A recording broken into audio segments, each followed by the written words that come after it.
สำบายดีพี่น้องป้องป่ายสุภูสุคนมื้อนี้ค่อยก็สิพามาเที่ยวหอพระแก้วนครเวียงจันทน์ก่อนอื่นก็สิมาซื้อตั๋วก่อนคนละ30,000กีบต่อ1คนนี่ก็คือหอพระแก้วเวียงจันทน์สมัยตะกี้ก็เพิ่นก็สิเอา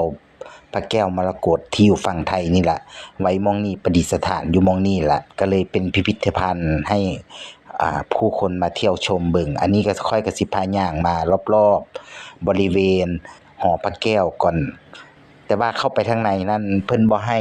ถ่ายรูปถ่ายวิดีโอใดๆทั้งสิ้นนะสิได้ถ่ายได้ตั้งแต่รอบนอกเด้อพี่น้องนี่ก็สิเป็นทางขึ้นค่ะสามีค่อยผู้มาก่อนการก็สิย่างนำหน้าหมู่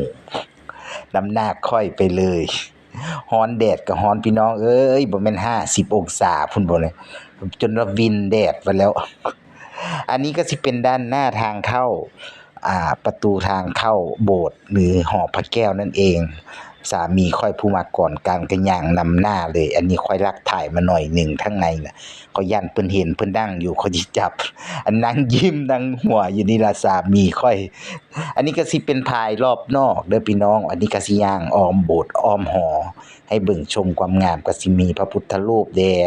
มีหินแกะสลักแน่เป็นภาษาลาวสมัยก่อนค่อยก็อ่านบ่ออกดอกจะเขียนว่าจังไดเนี่ยบุนี่ล่ะพี่น้องเบิ่งเอาชมความงดงามจากงามบ่งามบ่มีแต่ฝุ่นก็ย่างไปเรื่อยๆย่างอ้อมไปเรื่อยๆพาเบิ่งชมนั่นชมนี่อันนี้ก็สิเป็นของสมัยก่อนสมัยเก่า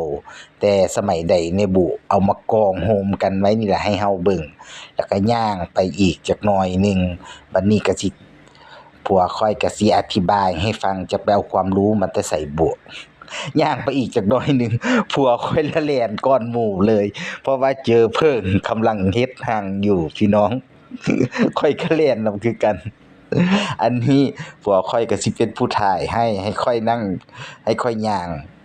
นำให้ค่อยย่างเบิ่งรอบๆผู้เพิ่นก็สิเป็นผู้ถ่ายคลิปล่ะพี่น้องฮ้อนแดดหน้าค่อยแลเบิดแล้วได้เห็นบ่เนี่ย อันนี้ก็สิถึงเวลากลับแล้วพี่น้องเอาย่างออกมาข้างนอกถ่ายรูปเซลฟีกันกับเราอันนี้กับคลิปนี้ก็สิฝากไว้ส่ำนี้ล่ะสำบายดีสุขสุขคนเด้อพี่น้องบ้านเฮาขอบคุณหลายๆ